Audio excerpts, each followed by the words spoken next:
For more on Castro's death and his legacy, I'm joined now by Philip Brenner. He is a professor of international relations at American University. First, let's talk about the thawing of relations and now these wild cards. You've got Fidel Castro's death. You've got an incoming president, Donald Trump. Where do the relations go? Well, the relations there was an attempt to make them irreversible, the changes that were made. But in fact, that didn't happen. As you just heard, President Trump could reverse them at any time.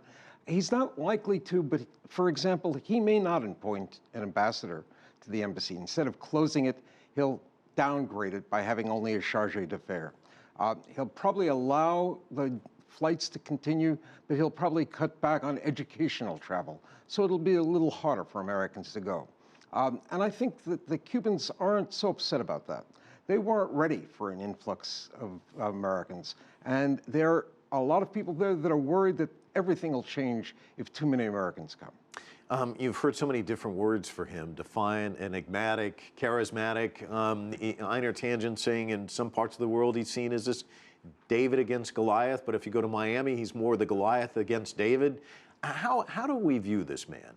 I think historians will view him as probably the last of the great 20th century figures, a person who transformed not only his own country, but other countries as well.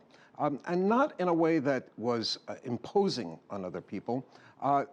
He was truly a leader of people. Even Richard Nixon, first time he met him in 1959, he said, "This is a man among men."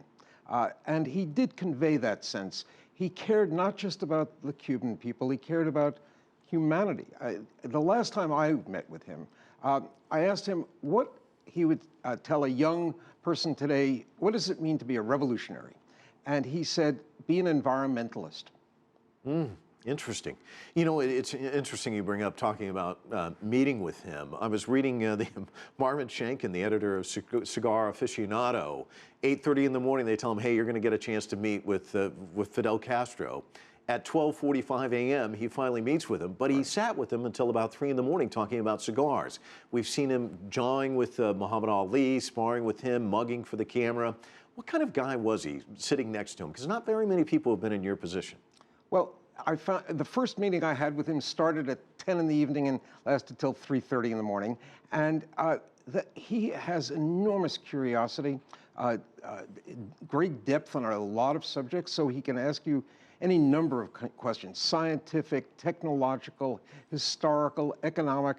He had a voracious mind. He wanted to learn about everything, and he listened.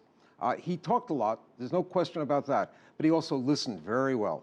It's interesting. I was talking to a former ambassador from Cuba today, and he said he had a memory that was unbelievable, too, because he said you could be in a meeting with him and you'd say something, and Fidel would say, wait a minute, that wasn't your position a year ago. Talk to me about that capacity as well, the fact that he had such a great memory, and as a conversationalist, what kind of guy he was. Well, he was very humble, actually, in many ways. Gentle.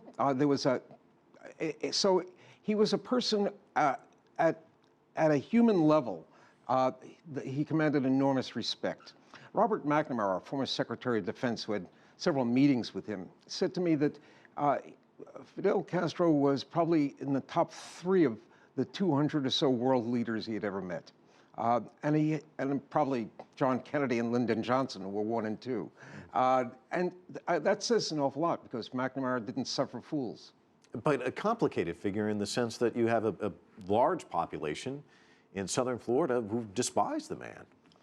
Well, of course, those people lost an awful lot. Any society that goes through a great transformation will have people who suffer, and they did suffer. They lost their property. They lost their whole way of living. And he's a person you could focus on. In fact, that's what U.S. policy was about. It was about waiting till Castro died. That was our policy for a long time. And that's not a good way to make policy. The policy was also that regime change. And here's a man who survived assassination attempts, an invasion attempt. Did you notice any paranoia on his part when you were talking to him? Because here's a man a lot of people were targeting over the years. I would say there was significant paranoia. It came out as a national security concern, but it's so exaggerated that the country was constantly under a sense of fear and potential threat any moment. And that was very bad for Cuba. He casts a long shadow. Raul Castro, for the longest time, one would assume there's no way he could make major reforms because this was instituted by Fidel Castro.